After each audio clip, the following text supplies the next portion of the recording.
I think it's time we blow this scene. Get everybody in the stuff together. Okay, 3, 2, 1, let's jam.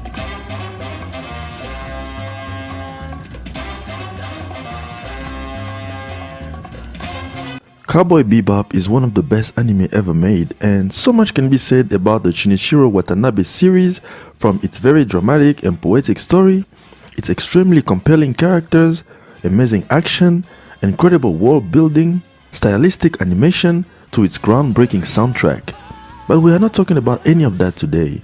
We are instead going to focus on one of the most captivating aspects of the series, and that is its opening credits.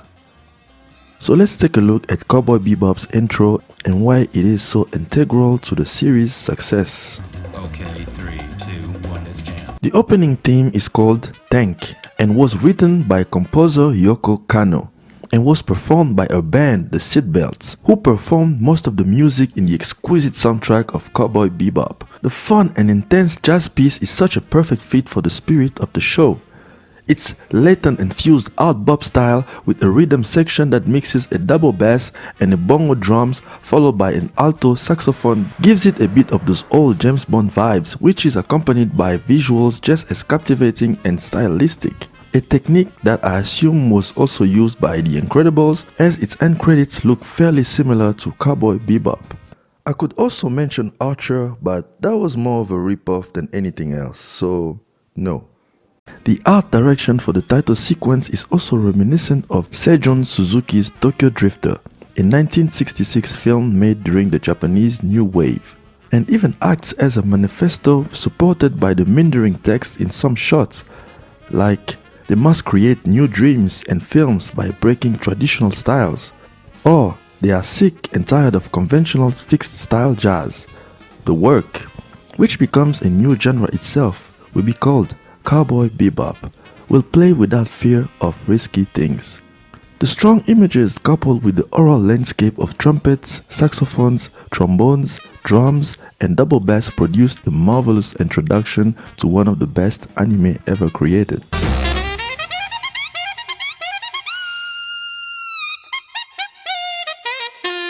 The series originally debuted in Japan in April 1998 and follows a group of bounty hunters as they fly around the galaxy hunting down notorious criminals. It is a perfect mix of western, sci-fi and spy thriller. The series was the most unique anime at the time. It refused to follow the template most Japanese anime were adopting in the 90s. お前はもう死んでいる。何?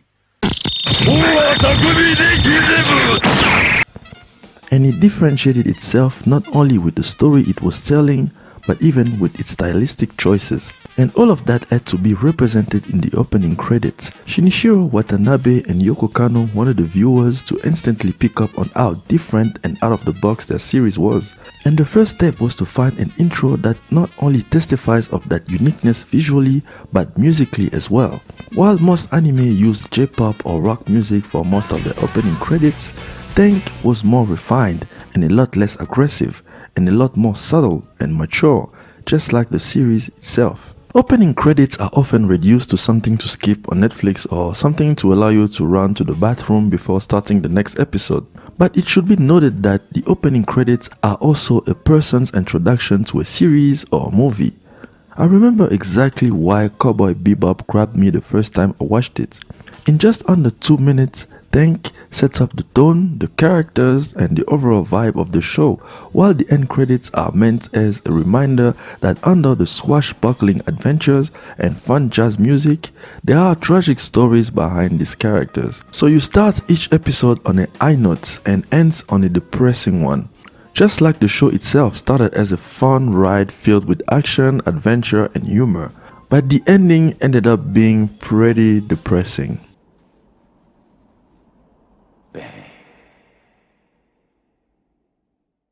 The jazz influence, not only noticeable in the soundtrack, also carries through to the execution of the visuals. The colors and camera movement strengthen the exuberance of the music's free and expressive spirit. The palette of pink, blue, yellow and green serves as a backdrop to the black silhouette of characters, which are repeatedly paired with freeform animated text and the Cowboy Bebop title. Squares and rectangles dominate the screen in varying graphic layouts, splitting the composition sometimes, and at other times separating frames to provide spacing for the credits. A series of action shots are incorporated in sync with the music to provide a glimpse at some of the show's symbolism: martial arts fighting, billows of cigarette smoke, frantic running, various spaceships and interjecting, and guns firing. Now to me, for an intro to work, first things first, it has to represent what the series is about. You watch the opening credits for The Office and you know exactly what you're getting. From how it's shot, how it never takes itself seriously, to its realistic settings or the music.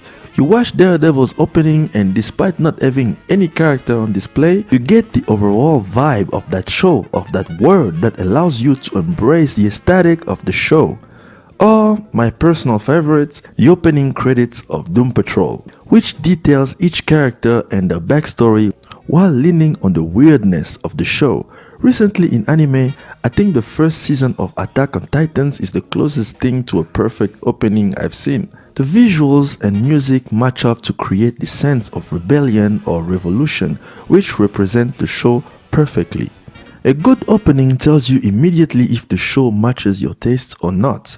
You should be able to tell if it's something you could enjoy. If the opening credits cannot tell you that, then it failed miserably at its task. The second thing that makes or breaks an intro for me is definitely the length, which is a huge problem for most anime.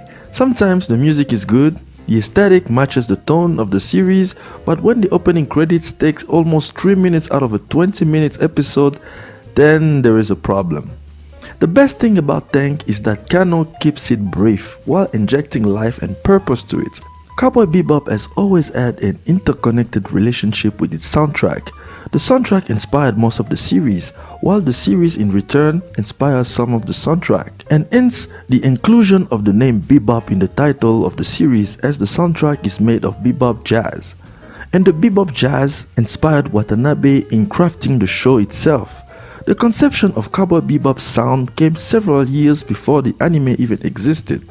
The funny thing is that the composer Yoko Kanno was not even familiar with jazz and blues until a trip to America. After being recommended by someone at Victor Entertainment, Kanno joined Cowboy Bebop director Shinichiro Watanabe and began creating the show's score. Watanabe initially created the series by using the first scores Kanno made, and he continued to use her music as the show went on.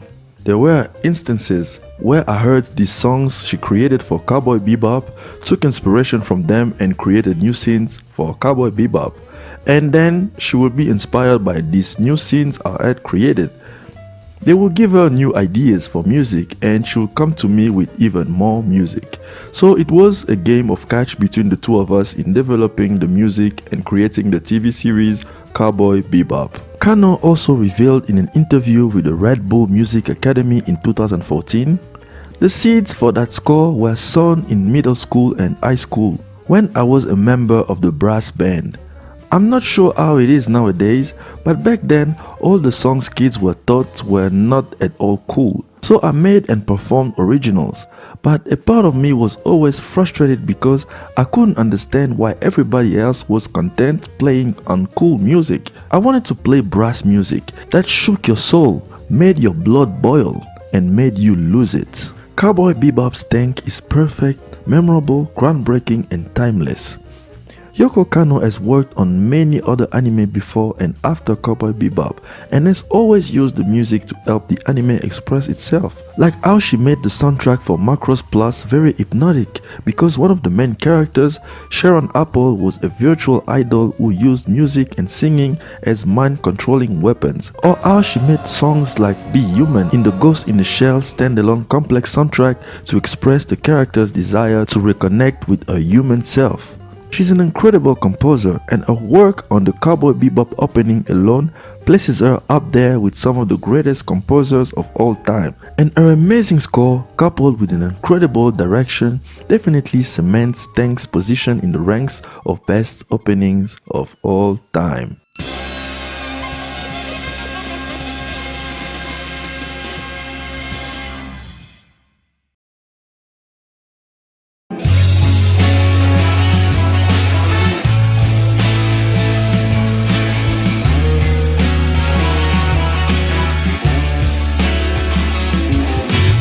too late to let you know what you mean to me. If I cried, I'd only make you believe I was happy. I've got to let you go.